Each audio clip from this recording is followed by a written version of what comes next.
In the here, as you can see, we've got a red robin hedge, and the owners had to have the part of the hedge taken out to have some work done on the foss, so I'm replanting it.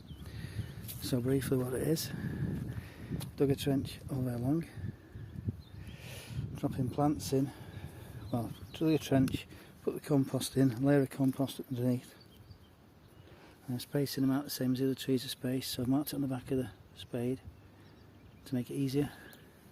Dropping them in, you want to try and get the plants in so that they're level with the ground, not too deep, because that's what you're used to. And then afterwards I've got another bag of compost I'm going to run in between, and then I'm going to bank up the earth I've dug out in front of it, give it a bit of protection, and I'll come back to you in a bit.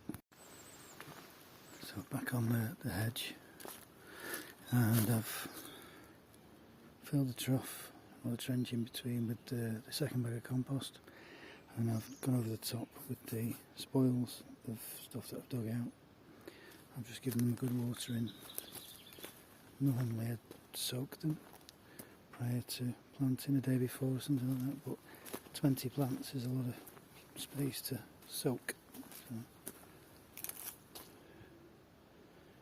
I'll come back every couple of days and water them in, especially while it's warm.